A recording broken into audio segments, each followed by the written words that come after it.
لیکن اب اور میں نے پھر اس پہ چیک کیا، ظاہر ہے تھوڑی سی بات عجیب لگتی ہے کہ اتنی زیادہ تباہی جو آپ اس کے ویژولز دیکھتے ہیں، مینگلڈ گاڑیاں، ٹوٹی پھوٹی ٹوسٹڈ میٹل، تو یہ کیا ہے؟ تو میں نے تھوڑا سا ٹائم لگایا اس کو اے آئی پہ چیک کرنے کے لیے،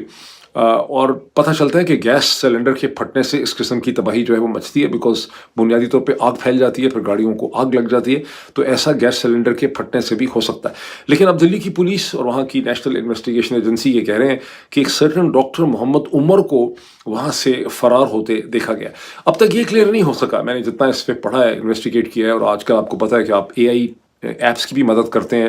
تاکہ اس کا فائدہ یہ ہوتا ہے کہ کوئی چیز کہیں پر بھی اگر چھپی ہے، کسی بھی اخبار میں، کسی بھی میگزین میں، کسی بھی جگہ میں، کسی بھی ٹویٹر پہ اگر کوئی چیز ہوتی ہے تو اے آئی ایپس اس کو ڈھونڈ لیتی ہیں، جو خود سے آپ اگر ریسرچ کریں تو نہیں ڈھونڈ سکتے۔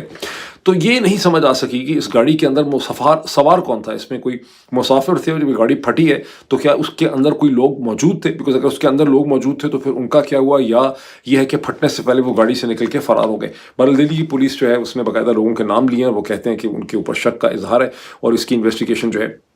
وہ شروع ہو گئی ہے۔ اب یہ اس کو کہاں لے کر جائیں گے یہ بھی آنے والے وقت میں پتہ چلے گا، اگلے چند دنوں میں، لیکن کچھ عجیب سی صورتحال ہے۔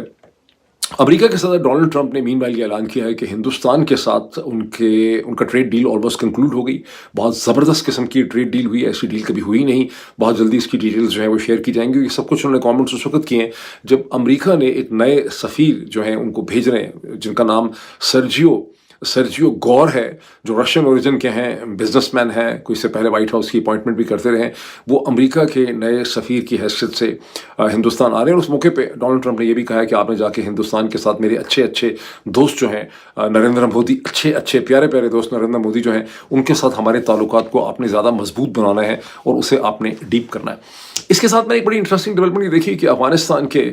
جو میں نے ذکر کیا تھا پچھلے ویلوگ میں بھی اس کا، لیکن اب اس کی بہت سی تفصیلات زیادہ سامنے آ گئی ہیں کہ افغانستان کے جو فورن منسٹر ہے، پاکستان کا میڈیا ان کو ابھی بھی ایکٹنگ فورن منسٹر کہتا ہے۔ یہ ویسے بڑی مزے کی بات ہے کہ 2021 سے ایک حکومت چل رہی ہے، ایکٹنگ چلیں لیگلی ہوگی، اصل میں تو جو ایکٹنگ سارا کا سارا سیٹ اپ ہے وہ پاکستان کا ہے، جس کی کوئی قانونی بیسس نہیں ہے۔ تو لیکن بہرحال افغانستان کے جو ایکٹنگ فورن منسٹر ہیں امیر خان متقی، انہوں نے جو انہوں نے ایڈریس کیا تھا اپنی فورن سروسز اکیڈمی، پتہ نہیں کہاں جاتے ہیں ان کے ویسے یہ ڈپلومیٹس افغانستان کی، کوئی اکثر ملک تو ان کو ریکگنائز نہیں کرتے۔ بہرحال فورن سروسز اکیڈمی کے جو ان کے گریجویٹ کرنے والے کینڈیڈیٹ سے یا گریجویشن سیریمنی تھی، اس پہ انہوں نے جو تقریر اور ایڈریس کیا تھا، اس کے اب اس کو باقاعدہ ایک پبلش کر دیا گیا ہے افغان ذرائع ابلاغ میں، اور اسے آپ ٹویٹر میں دیکھ سکتے ہیں۔ یہ آلموسٹ پاکستان کے حوالے سے ایک 27 نکاتی ایجنڈا ہے، جس کا لباب یہ ہے کہ پاکستان نے ہم سے جو ڈیمانڈز کی ہیں وہ انتہائی انریزنبل ہیں، غیر معقول ہیں، ان کے اوپر بالکل وہ امپریکٹیکل ہیں،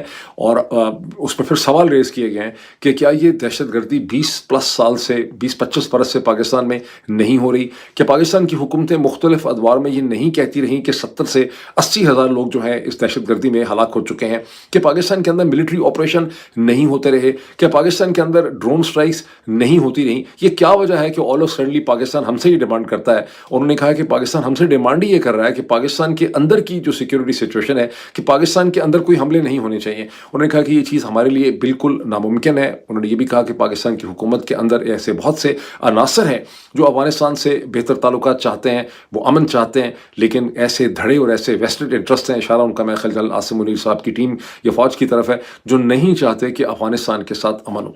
باٹم لائن یہ ہے کہ افغانستان یہ کہہ رہا ہے کہ کر لو جو کرنا ہے، ہم تو آپ کو ڈیلیور کر کے نہیں دے سکتے، اور آپ ہم سے انریزنیبل ڈیمانڈس کر رہے ہیں۔ یہ مجھے ویسے تھوڑی سی حیرانگی ہے کہ افغانستان میں یہ جو ریزولو ہے وہ کیسے پیدا ہو رہا ہے، بیکاز ہماری انڈرسٹینڈنگ یہ ہے کہ افغانستان ہی گیا تھا قطر کے پاس اور ترکی کے پاس کہ ہماری صلح کرا دیں، اور 3 راؤنڈ ہوئے ہیں، لیکن اس میں افغانستان پاکستان کی کوئی ڈیمانڈس پوری نہیں کر سکا۔ یا تو پاکستان کی ڈیمانڈس واقعی اتنی غیر معقول اور انریزنیبل تھیں کہ پوری نہیں کر سکتے، یا افغانستان کی لیڈرشپ کو کہیں سے کوئی امید ہے کہ اگر پاکستان کے ساتھ ان کا میچ پڑی گیا تو ان کو کہیں نہ کہیں سے کوئی مدد ملے گی۔ یہ بھی ایک ایسی چیز ہے جو آنے والے چند دنوں یا ہفتوں میں ہمیں یہ صورتحال ذرا زیادہ کلیئر ہو جائے گی۔